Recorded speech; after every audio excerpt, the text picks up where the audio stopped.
Hello, everyone. Good morning, good afternoon, good evening, good day. Muli mutya bassebo ne bannyabo. Mbalamusako bwe nti okuba nga nkimanyi muli mawanga ag'enjawulo ate obudde bukyukakyuka na buli kiseera. No tuli mu global world. Tuli mu global world, so sisobola keera nkya ne ndowooza nti bempeereza be bano bokka bensula nabo wano ewaffe. Kale, nze Nnaalongo Nalubaale nga nsinzidde wano ekiwa mirembe ebugaba Ssese awagabirwa emirembe. Muli mutya abantu bange, bassebo ne bannyabo, bassaalongo ne bannaalongo, bataata ne bamaama n'abaana baffe, mujje bali gyonna gye mutuusaako engalo. Olwaleero njagadde tutunuulire ekikolo n'eddagala nga tugenda kulaba eddagala lyaffe ganzi ate nga kyakulya mwana wattu naye nga kijjudde emigaso ntoko ekiyitibwa Beetroot.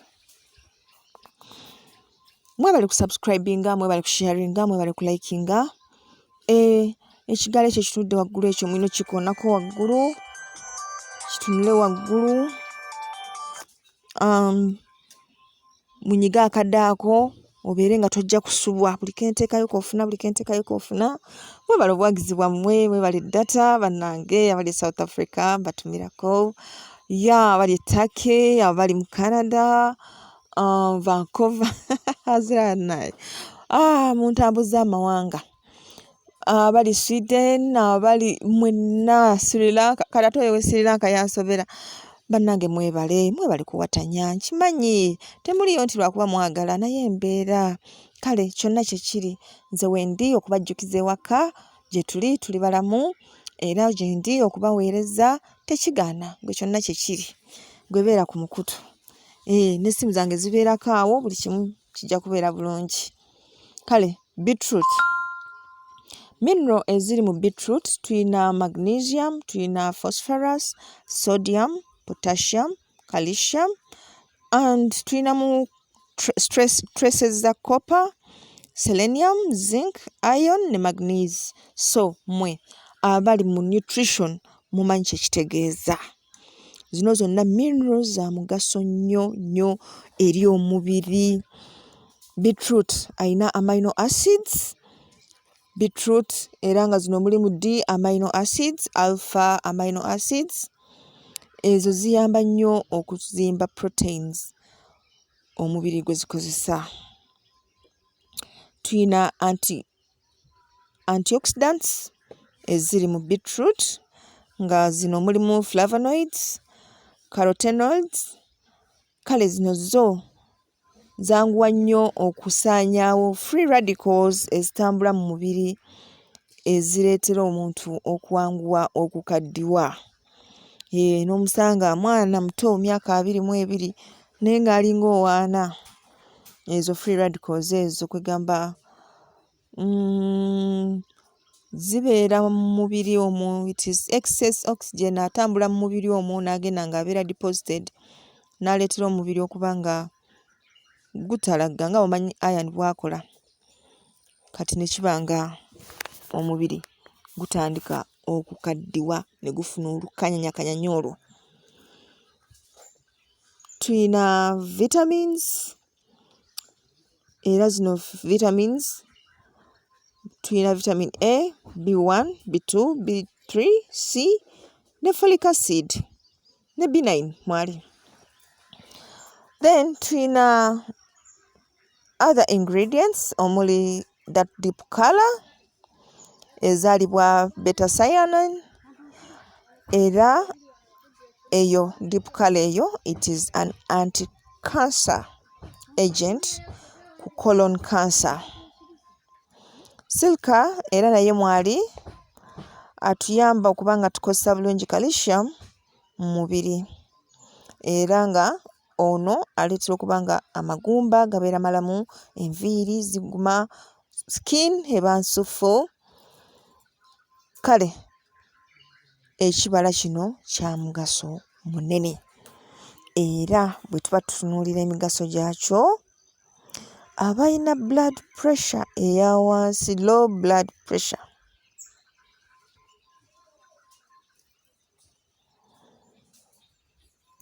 temwalyetaaze nnyo kozesa beetroot. Wazira abalina high blood pressure. Bw'okozesa juice ono wa beetroot, within an hour pressure yo eba emaze okunomalizinga. Eba emaze okunomalizinga. Anemia ne low blood hemoglobin kugamba abantu abatalina bulungi musaayi. Eri abantu bambi alwalidde ebbanga ddene musaayi ne gunafuwa, talina musaayi bulungi, beetroot ajja kumuyamba okuba nga atereera. Kansa. Abalwadde ba kansa, waliwo kansa ono aleetebwa residues neziva mu kubanga omuntu afumbye emmere nesirira obwo obusiriivu obwo buyina ekika kya kansa gye buleeta. Naye bw'oba nga obadde okozesa beetroot ono, oyo kansa oba ojja kukola ki? Ojja kumusukka. Era ono butamanya ali mu beetroot ali effective nnyo mu kulwanyisa skin tumors ne liver tumors. Era nga kino kyakolebwa nga bagezesa emmese ne balaba nga beetroot ono akola bulungi nnyo. Abanywi ba sigala mulina okuteeka beetroot mu diet yammwe singa muba temwagala kulwala kansa. Saagala mugambe nti maama atukkiriza okunywa sigala, nedda. Naye ate era sigenda mubagaana kubanga ate era mumunywa temunsabye. Kati n'olwekyo kambabuulira eddagala erinaayambako okuziyiza ate obuzibu obujja n'ekyo. Munywe ku beetroot, manya nti buli lunaku nywayo glaasi ya beetroot, awo nenywerako okusigala wange obungi bwenjagala. Insha Allah tunaalabira eyo. Waliwo abantu abalina digestive problems, metabolism tekola bulungi, omubiri tegukuba bulungi mmere ogirya nesigala nga ekutuulidde. Kino kikola nnyo mu bantu naddala abatafuna exercises. Nga tebafuna exercises, atuula nnyo, mulimu gwe gumwetaagisa okutuula ennyo, okitegeera. Mukyala, she's a receptionist, ayina kubeera ku reception, ajja gwa receivinga. Kati nesanga tayinza kuvaawo, n'alya bibbaga, n'alya french fries, n'alya n'agejja n'ayimbulukuka. Beetroot egenda kuyamba. Emmere ekutuulidde mu lubuto ebe ng'etambula. Beetroot aboostinga stamina nga helping okuba nga red blood cells zikozesebwa bulungi era ne zitambuza bulungi oxygen throughout omusaayi. Era intake ya oxygen ebeera waggulu nnyo ng'omuntu abadde akozesa beetroot.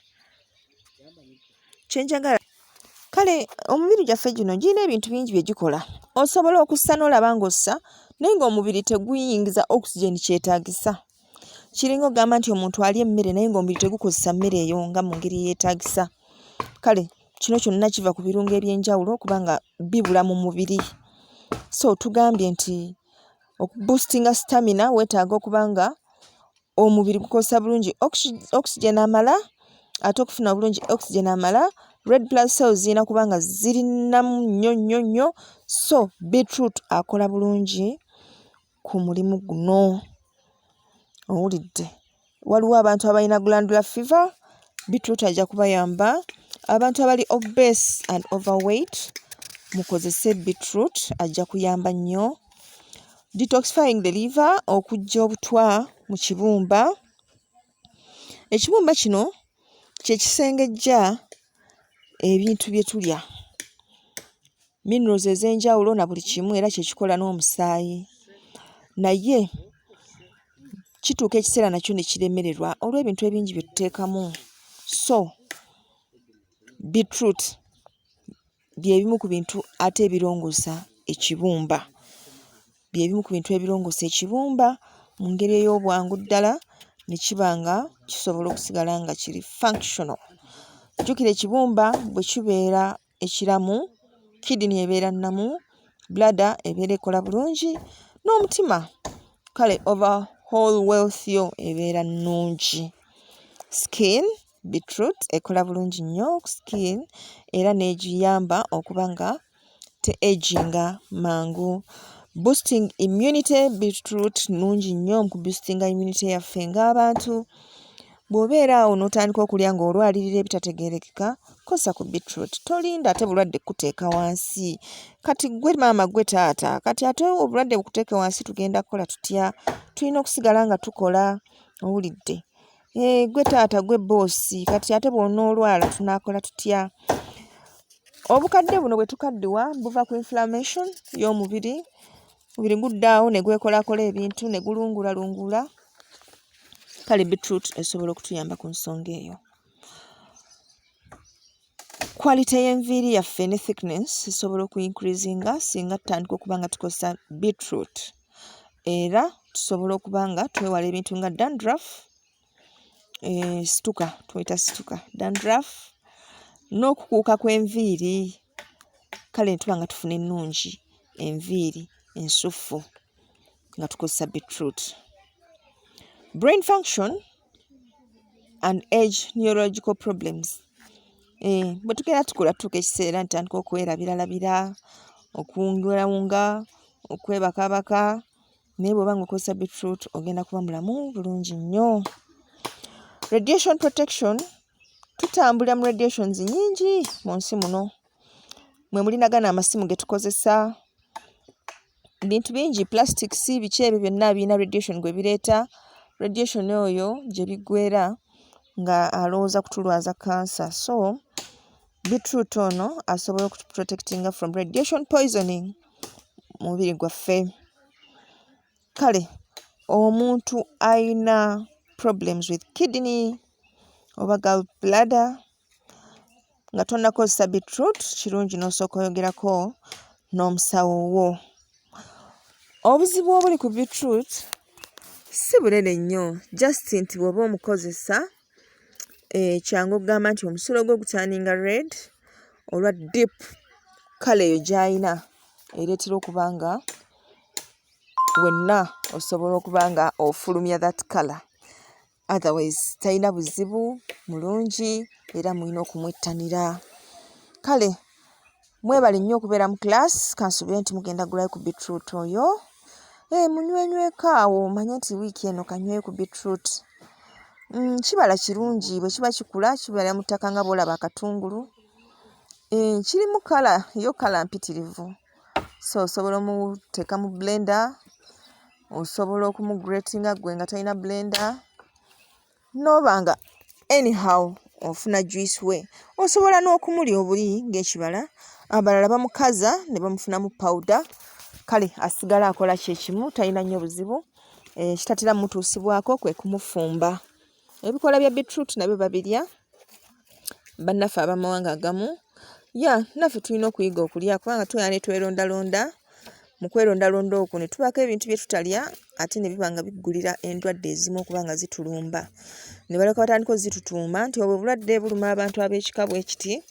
So si nti lwakuba nti balina omusaayi ogulina okulumbibwa obulwadde obwo, naye olw'okuba balina ebyokulya bye beewala okulya oba bye beettanira okukola ki okulya nga bye bivaako ebirwadde ebyo.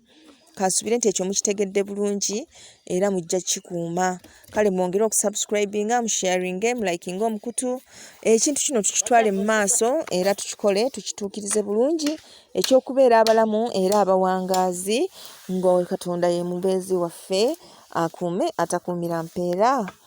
Weewaawo, weewaawo, weewaawo.